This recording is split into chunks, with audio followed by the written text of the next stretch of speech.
all the things that you think you're supposed to do to be a good fundraiser, don't be afraid to do them, and don't be afraid of the fact that you will hear no. That's it. That's the more reps you put in for volume number of people, and the more you hear no, the more you'll realize, oh, I'm gonna hear a lot of yeses along the way too. Yeah. So for me, it's all about making sure you're putting in the reps over and over and over again. Because the more you do that, you develop, I know this sounds funny, muscle memory that even though I heard a no now, I've heard 5 yeses already. And so I think young fundraisers get caught up trying to get the big whale right off the bat instead of doing all the right little things along the way that sets up multiple asks for multiple mid-sized whales.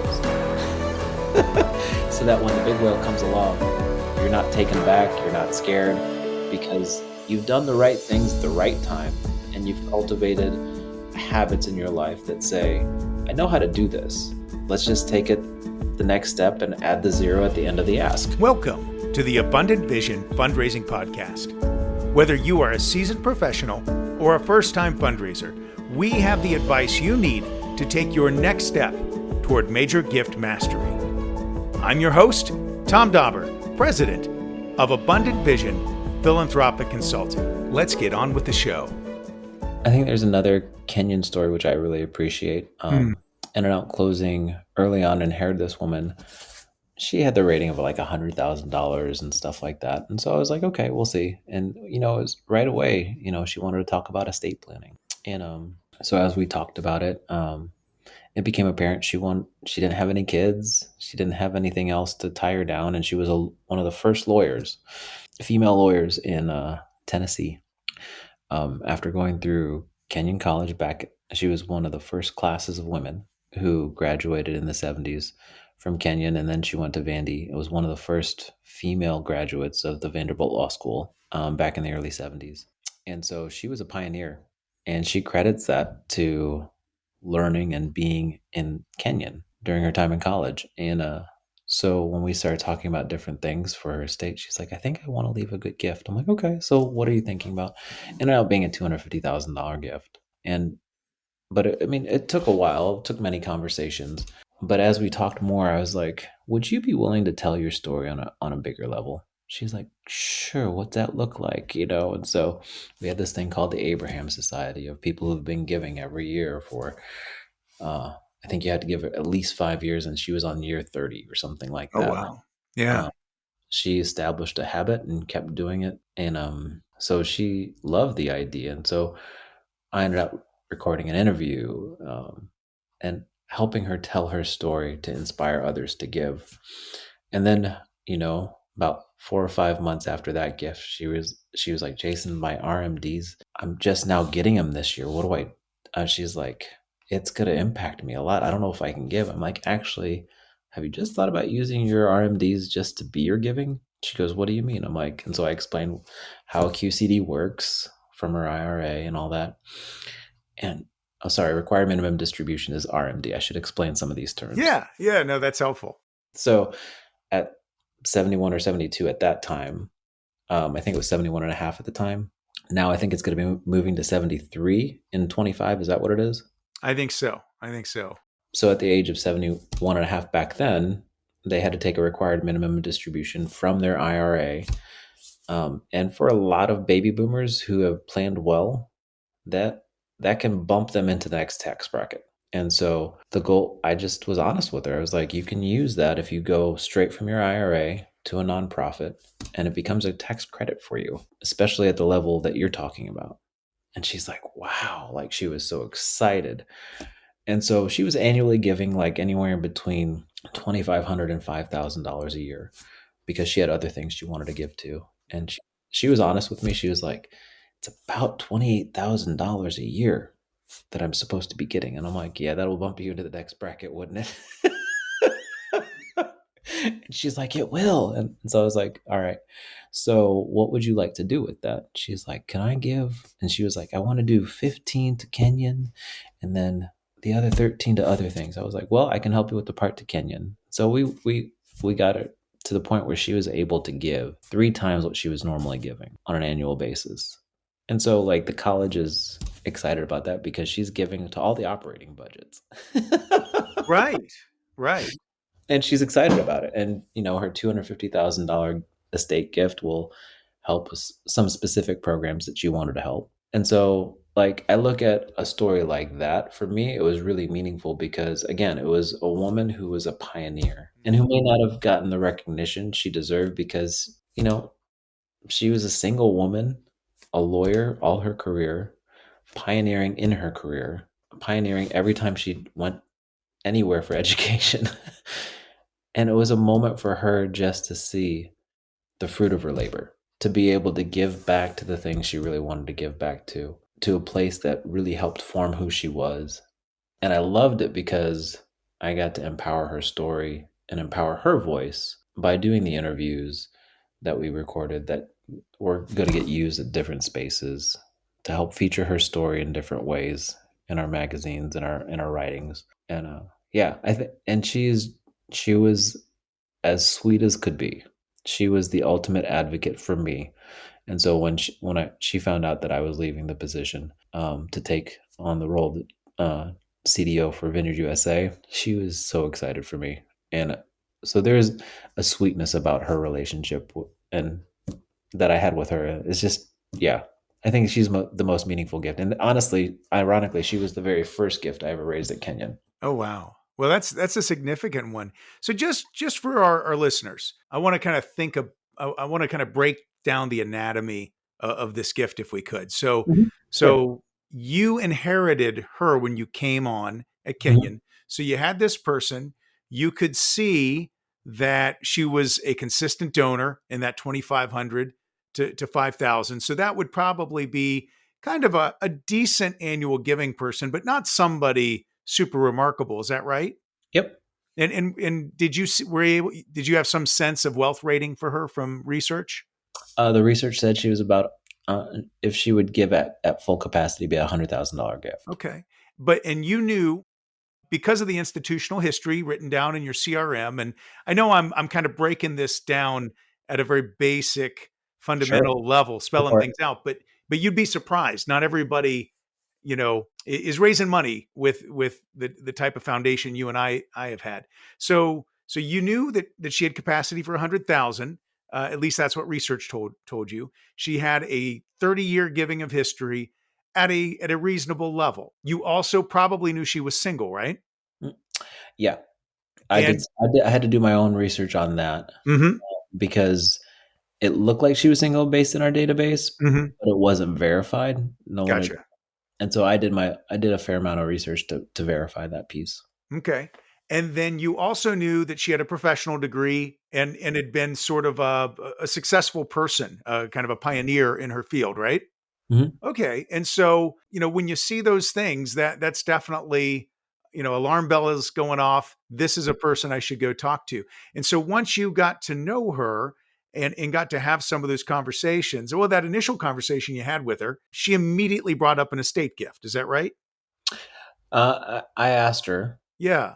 I brought it up, and I said, "So, as you're thinking about giving, you've been giving for 30 years. Like, have you thought about what estate planning looks like? And if so, have you thought about including Kenyon?" And she was like, "I have thought about estate planning." She goes, "And I am thinking about Kenyon, but I don't know what." Now, was that your first meeting with her when you started talking about estate giving? Uh, I brought it up. So what I when I walk through conversations with people, Yes. I kind of set the agenda right off from the start. Yeah. And I'm honest with people and I say, "Hey, part of this time is I am a fundraiser. So the first half of this conversation, I'm going to ask you lots of questions just to get to know you, hear your story, and see how Kenyon's impacted you along the years and how what that means to you." Yeah. And I said, "And at some point, I'm also going to put on my fundraising hat for a hot second and ask you some fundraising questions. And if you're open to them, great. If not, and you want to pick back up at a different time, I'll do that too." And so she was great with that. Tom Dauber here for Abundant Vision Academy. Are you a nonprofit leader who's new to fundraising? Are you feeling crushed by your fundraising goals and not sure how to find success? My online class, Crafted from my 25 years of experience and more than 5,000 donor meetings, Abundant Vision Academy will give you the confidence and understanding you need to start building relationships with donors and having gift discussions in just 110 minutes. You'll get 14 videos covering all the topics you need to find success in fundraising. You can take it at your own pace and can watch as many times as you'd like. This is one of the best deals in fundraising continuing education you can get today. To make sure you get off to a strong start in 2024, I'm offering a 50% discount to anyone signing up for my course this spring. That's a $375 value. Enter the coupon code SPRING2024 at checkout to claim your 50% discount. That's SPRING 2024. Head on over to thomas-dauber-s-school.teachable.com and click on Abundant Vision Academy to get your discount today. The link is in the podcast description. You know, when she started telling me about her career, how she's been single all her life, she even told me, I think it was her brother was also a Kenyon alum. And that's what caused her to really want to go there. I look at it and I just said, okay, hey, it's time for me to put on my other hat if it's okay. So I'm going to ask a couple questions. I noticed that you give. Well, first, I want to say thanks for the years of giving that you've given. And I said, so can you tell me two things?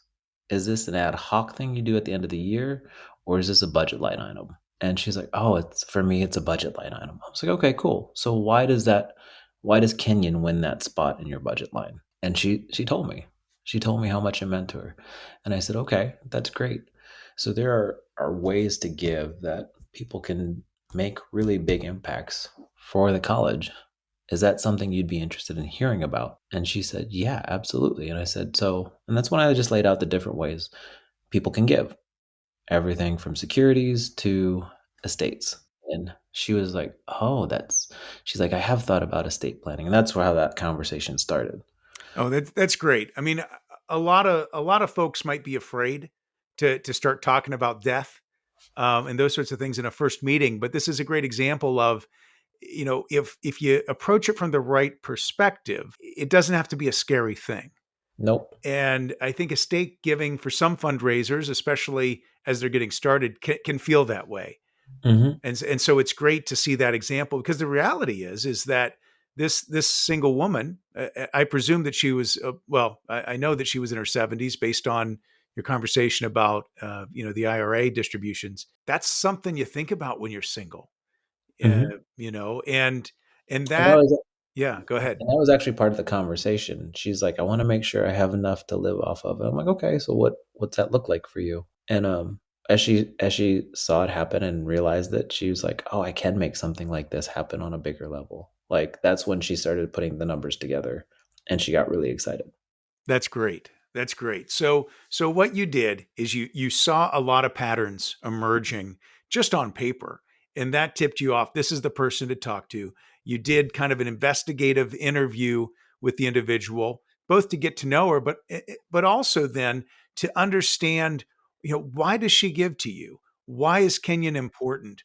And as you saw, the Kenyon was very important to her, and really had a line item budget in her annual, spending plan. It's a really easy conversation then to ask, well, would you like that to continue on after you're gone? You've been giving for so long, right? And then that began to open up in her mind ways that she could accomplish more than maybe she ever thought she could before.